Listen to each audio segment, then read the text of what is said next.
مساء الخير عليكم، ازيكم عاملين ايه؟ النهارده هنتكلم بسرعة، مش هطول عليكم، على افتتاح المتحف المصري وفرحة المصريين، وليه المصريين فرحانين قوي بالمتحف المصري وتداعيات الموضوع ده، والموضوع ده فعلا في مصلحة مصر وحاجة كويسة ولا حاجة مش كويسة. وهشرح من وجهة نظري الشخصية، وهعرض رأيي وزي ما بنقول دايما في كل، يعني احنا ما ينفعش نبقى كلنا عندنا رأي واحد، كل واحد عنده وجهة نظر، وبنعمل تبادل لوجهات النظر، وفي الآخر بنوصل للرأي زي ما بنقول كده، يعني أكتر رأي صح ممكن نوصل له. طيب، المتحف المصري طبعا اتصرف عليه فلوس كتيرة جدا خلاص. و... وانا كتبت على جوجل سؤال كده، قلت ايه هي الامباكت او الفايدة بتاعت فتح المتحف المصري في مصر على الاقتصاد المصري. يعني ايه الفوائد اللي هتعود على الشعب المصري يعني وعلى الاقتصاد. لقيت جوجل طبعا بيجيب النتيجة من كذا ويب سايت ومن كذا مقال، ان ده فتح المتحف المصري ده هيعمل ان هو هيخلي صورة مصر كويسة قدام المستثمرين الأجانب، وهتحسن صورة مصر حضاريا وثقافيا قدام العالم التاني، العالم اللي هو حوالينا يعني. طيب، آه، هو احنا مثلا الفلوس اللي احنا كنا عملنا بيها المتحف المصري ده، مش كان ممكن ان احنا نستخدم جزء منها في سن قوانين تساعد الاستثمار الاجنبي في مصر، وتحمي حقوق المستثمر الاجنبي لما يجي مصر، فيبقى ضامن ان هو لما يجي ويحط فلوسه، ان لما يحب ياخد فلوسه هياخدها، مش هيحصل تأميم لفلوسه او ان هم يصادروا فلوسه. ان الحكومة هتساعده في موضوع اليوتيليتيز، يعني ما هتديله مثلا في فواتير الكهرباء والغاز، هتديله مثلا ريت معدل كويس انها تحاسبه بيه. طريقه ان هو ياخد الارض هتبقى موجوده فين، التسهيلات اللي هتديها الحكومه دي كلها قوانين وتعلن عنها. وفي نفس الوقت ان مصر كان ممكن تعمل مدينه صناعيه كبيره جدا، لان هتشوف مثلا ان مصر جمهوريه مصر العربيه ايه اكتر العمله يعني احنا ليه دايما يعني مديونين، ولان احنا دايما في حاجات كتير جدا ما بنصنعهاش بنستوردها. طيب احنا وفي حاجات منهم اللي بنستوردها المواد الخام بتاعتها موجوده في مصر. طب ليه انا ما عملتش مدينه صناعيه وبدات اشوف المواد اللي انا بستوردها والدولار بتاعي بيستنفذ ان انا عشان بستورد المواد دي، وان انا ابتدي ان انا اعمل مصانع خلاص، والمصانع دي هتشغل عندي الشباب، والشباب اللي قاعدين مش لاقيين شغل، فهتقلل نسبه البطاله، وبالتالي وهساعد ان انا ارفع مستوى الاجور الحد الادنى للاجور، واحرك العجله الاقتصاديه، واقلل من استهلاك الدولار اللي هو بيتصرف لانه بنستورد بيه حاجات خلاص. طيب، إيه، احنا بقى لو جينا شفنا تشكيلة الشعب المصري او التكوين بتاع النفسي بتاع الشعب المصري، الناس تفرح اكتر بايه او الناس تنبهر بايه؟ لما يعملوا مصانع كتيرة كده ويجي رئيس يفتتحها، ولا لما يعملوا شو اعلامي ويجي رؤساء وملكات يجوا يزوروا واحتفالات وتلفزيونات وفنانين؟ ايه الشو اكتر؟ ايه اللي ياكل مع الشعب المصري اكتر؟ للاسف ان ممكن افتتاح المتحف المصري ياكل مع ناس اكتر. ودي حاجه مؤسفه ان احنا مش عمليين، لان الشعب العملي، الشعوب المتقدمه كلها شعوب عمليه، زي امريكا وروسيا والصين، دول اكتر 3 قوى في العالم. الشعوب دي عمليه جدا جدا، ده بيخش السوبر ماركت ما بيحاسبوهم على الكيس البلاستيك. الصين شعب بيشتغل 12 ساعة في اليوم. الروسيين يعني حدث ولا حرج. فده شعب عملي جدا، عشان كده هم متطورين، عشان كده هم متقدمين. احنا شعب نحب الفشخرة، نحب الشو اوف. بقى كل الناس عندي على الفيس واللي مش عندي لقيتهم مغيرين صورهم بلبس فرعوني، واحنا الفراعنه. هو انتوا للدرجه دي المصريين ما عندهمش اي انجازات في حياتهم غير لما كانوا فراعنه من اكتر من 21 قرن؟ يعني هو ده الانجاز، ده الاشيفمنت اللي عملوه؟ مفيش اي انجازات تانية مصريين عملوها. فلازم نرجع ل 21 سنة 21 قرن ولا 22 قرن عشان نبتدي ان احنا نحس ان احنا كانت لينا قيمة. شيء محزن جدا، لو فكرنا فيه هنلاقيه شيء محزن جدا. فطبعا هم عايزين يعملوا شو، فالشو عبارة عن ايه بقى؟ ان احنا نبتدي بقى نفرح الناس ونعمل بقى متحف والفنانين يروحوا ونلاقي ناس زي طلعت مصطفى ده كان محكوم عليه بالإعدام وقتل فنانة وأخد عفو رئاسي، بقى من ضمن الناس اللي قاعدة في الصفوف الأولى وحاضرة الاحتفالية زي دي. واحد زي أحمد عز اللي كان عنده احتكار الحديد يعني، وقواضي برضو، ما هو موجود هو ومراته في الصفوف الأولى. فشيء يعني صورة بتتصدر بطريقة غريبة والناس كتير جدا فرحانين يعني. وده شيء غريب يعني، أنا مستغربة جدا جدا الناس يعني. ويجي واحد زي عمرو واكد يعني فيجي يتكلم يقول لهم يا جماعه الفلوس ومش الفلوس، تيجي واحده زي ريهام سعيد تقول له اتنيل انت لاقي تاكل. يعني حتى اسلوب الحوار بتاع الاعلاميين، المفروض هم اعلاميين في مصر، بقى غريب جدا. انا ما شفتش واحده اعلاميه تقول لحد اتنيل. ما علينا يعني. فطب احنا عايزين نصدر للعالم يا نيفين ان احنا عندنا حضارة وعندنا أصالة وعندنا تاريخ احسن منهم كلهم، وان احنا مش عارفة ايه. طب ما هو في نفس الوقت الرئيس بتاعنا طلع قبل كده في لقاء قال بمنتهى البساطة، واللقاءات دي بتترجم وبتطلع في العالم بره، هو انتوا مش عارفين ان احنا فقراء؟ مش عارفين ان احنا فقراء قوي؟ ما هو ده ترجم وده راح للعالم، وهو الرئيس بتاعنا بيقول ان احنا فقراء قوي. طب هو الصورة دي مثلا ما بتتحسن يعني؟ صورة الاحتفال الفرعوني ده هيحسن مثلا معاملة الكفيل في دول الخليج للمصريين اللي بيروحوا؟ هيخلي مثلا عضوة البرلمان اللي في مجلس في الكويت اللي عمالة تشتم في المصريين دي هتبطل تشتمهم بالاحتفال؟ هتخلي الناس اللي في الخليج يعاملوا المصريين أحسن؟ ده أنا سافرت ليبيا في قبل ثورة 2011 وشفت العمال بيتعاملوا ازاي في المطارات من الجيش الليبي. ليبيا يعني مش هقول دولة يعني، ليبيا كان الضابط في المطار بيضرب العمال، بيوقفهم طابور برجليه، بيشوطهم برجليه. انا لو ما شفتهاش بعينيا انا ما كنتش هصدق ان ده بيحصل. ده المواطن المصري اللي راح يجري على اكل عيشه بالباسبور بتاعه المصري. هو الضابط دوت الليبي ده لما هيشوف الاحتفال ده هيبطل يوقف المصريين في الطوابير برجليه بالشلاليت؟ لما كنت في ليبيا كانوا، انا قلت قبل كده في فيديوهاتي، كانوا بيسموا الستات اللي بينظفوا البيوت بيسموهم مصريه. وكان صاحب البيت اللي انا فيه فقال لي يا مره احب اجيب لك مصريه. فبصيت له كده يعني هو احنا للدرجه دي يعني؟ فالمهم لما جاب لي المصريه يعني. فالتعليم في ليبيا هي مغتربه غريبه، فطبيعي هتدخل عيالها المدارس بفلوس، ولادها ما بيتعلموش. فقلت لها طب انت يعني جايه هنا، انت ما عندكيش صنعه، انت ما عندكيش مهنه، انت بتشتغلي هنا بتنظفي في البيوت وعيالك ما بيتعلموش، سبتي مصر ليه وجيتي ليبيا؟ ما هو انت في مصر على الاقل في تعليم حكومي مجاني، هتقعدي على الاقل عيالك هيتعلموا.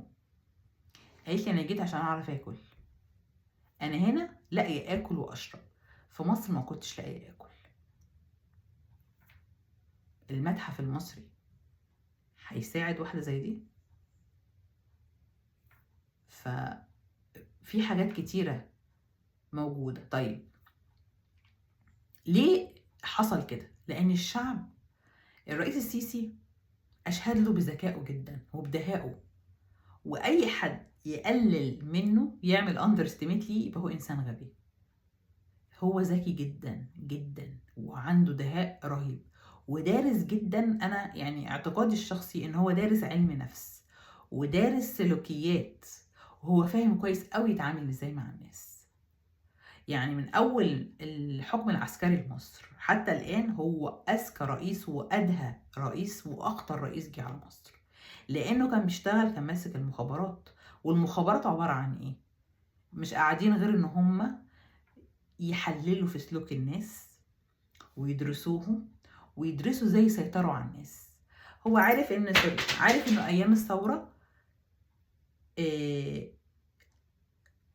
ملايين طلعوا في الثورة. طيب عشان يرجع ويحكم مصر بالطريقة اللي هم بيحبوا يحكموا بيها مصر، مش هينفع يحط ملايين في السجون. مهما نحاول نعتقل سياسيين مش هينفع، السجون مش هتكفي. ما هو مش هينفع يسجن 20 مليون. فيسيطر على الناس دي ازاي بقى؟ بعلم النفس، بالسيكولوجي. يشوف هو الناس بتتأثر بإيه، بتحب إيه، يتكلم إزاي، يعمل ايه، ازاي يجذب فئات معينة من المجتمع، والفئات التانية اللي مش هيعرف يجذبها يقمعها، او هي في فئات تانية بتبقى غلبانة، يعني هي عايز تاكل وتشرب وما طلعوش اصلا في الثورة الاولانية مع ان هم كانوا متضررين، بس هم مش هيطلعوا لان هم من الناس اللي هي ساكنة راكدة مهما حصل فيها مش هتتحرك. فدي مش هو مش محتاج ان هو يوري اباوت الفئة دي. الفئات التانية يبتدي يأثر على كل حاجة فيها، وهو ناجح جدا بدليل في ناس كتير جدا بتحبه، والناس كتير جدا برغم كل اللي بيحصل في الاقتصاد وبيحصل في القوانين وبيحصل من القمع السياسي وبيحصل في حاجات كتير جدا، في ناس كتير جدا جدا حقيقي مش لجان لكنها مؤمنة بيه ومؤمنة باللي هو بيعمله، لأن هو عارف كويس قوي يتعامل مع الناس دي ازاي ويعاملهم ازاي. كان في دكتور علي الأسواني كان عامل مرة عامل ندوة بيقول لك لماذا لا يثور المصريين. ده رأيي الشخصي، هم ليه مش بيثوروا؟ لأن هو عارف يوصل لهم وعرف يأثر عليهم. طب في ناس حصل معاهم كده، حصل قبل كده كتير، ما هو جمال عبد الناصر كان بيعمل كده. جمال عبد الناصر لما أمم قناة السويس، يعني انت أممتها وكان فاضل كام سنة وكان خلاص العقد كان هيخلص وكانت هترجع كده كده ملكيتها تماما لمصر. انت عملت شو وخليت الناس كلها تهتف باسمك، واللي ما وما عملتش بقى شير بقى ان مصر دفعت غرامات كتيره جدا جدا بسبب اللي انت عملته، ووقعت علينا عقوبات وديون وفلوس كتيره قوي بسبب اللي انت عملته، عشان حركه عنطزيه قدام الشعب المصري عشان هم بيحبوا كده. وبدليل ان برغم النكسه وبالرغم الفلوس اللي حصل في قناه السويس، وبالرغم من القمع وحل الاحزاب والقمع السياسي اللي كان موجود ايام عبد الناصر، وانه بدل الاحتياطي الذهب بدولار، الناس بتحبه جدا، ناس كتير جدا سمت عيالها على اسمه، وفي ناصريين حتى الان لو حد اتكلم عن جمال عبد الناصر يطلعوا يهبشوه يعني. وجمال عبد الناصر ما بالكاريزما بالذكاء ما يجيش حاجه، يعني انا اعتقادي الشخصي لا، السيسي اذكى منه طبعا واتهى منه. ف... ففي الشعب المصري احنا للاسف كده شعب عاطفي، شعب بيحب الشو، بنحب قوي نبين قدام الناس، وده بيخلينا بيهولد اس باك شويه حتى لما بنيجي نتغرب ونسافر بسبب الخصائص اللي موجوده فينا زي كده. فاحنا لازم نبقى عارفين ان دي مش حلول عمليه، لان في نفس الوقت رئيسنا بيطلع يقول احنا شعب، احنا فقراء قوي، فمش ده اللي هيحسن صورتك قدام العالم، دي فلوس مرميه في الارض. هو بيحب يسيب بصمات عشان خاطر يأثر على الشعب طبعا، وعارف ان الشعب بيحب قوي الحاجات دي، وفي نفس الوقت هو واحد بيفكر انه عايز يسيب بصمات لنفسه عشان خاطر يقولوا السيسي عمل اكبر مسجد، السيسي عمل العاصمه الاداريه الجديده، السيسي عمل اكبر كنيسه، السيسي عمل المتحف المصري. هو عايز يسيب بصمات لنفسه ريجاردلس بقى الاقتصاد رايح فين، نسبة البطالة، الفرق الاجتماعي الكبير بين الفقير والغني، هو ما يفرقش مع الحاجات دي. وناس كتير جدا من اللي حواليه برضو ما يفرقش معاه الحاجات دي. انا شفت العربيات، دفة العربيات اللي رايحة تفتتح في المتحف وحاطة اعلام، جايبين عربيات لامبرجيني ورانج روفر وعربيات كده في مصر، كأن ده الطبيعي ان العربيات دي موجودة في مصر وهي اللي عاملة الزفة. فانت بتحاول تصدر صورة عن مصر، الحقيقة مش كده. الحقيقة مش كده، الحقيقة ان في ناس كتير جدا بتعاني. الحقيقة انت لو رحت المستشفيات تبع التأمين الصحي او المستشفيات العامة مش هتلاقي في قطن موجود، في ناس بتموت لانها مش لاقيه تجيب دواء لعيالها ولأطفالها ولنفسها. في ناس بتسافر في ليبيا تمسح الأرض وما تعلمش عيالها عشان مش لاقيه تاكل. ففي الحقيقة فعلا اللي بيعيشها قطاع كبير من الشعب المصري مختلفة. طب مصر مش فقيرة، لأن احنا قبل كده يعني كتير جدا من الخبراء الاقتصاديين وكتير جدا قالوا مصر فيها خيرات كتيرة، بس مصر منهوبة وليست فقيرة.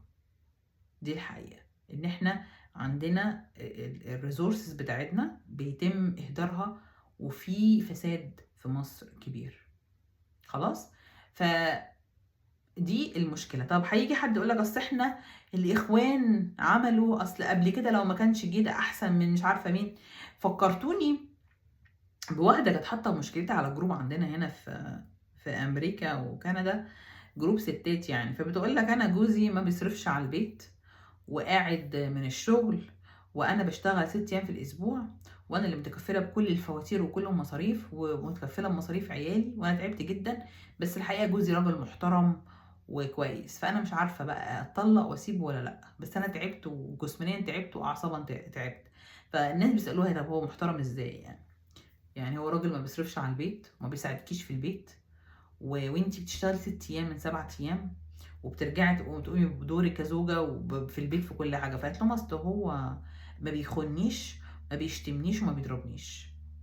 الست بقى المُعدّل يعني كأن الطبيعي إن هو يخون ويشتم ويضرب.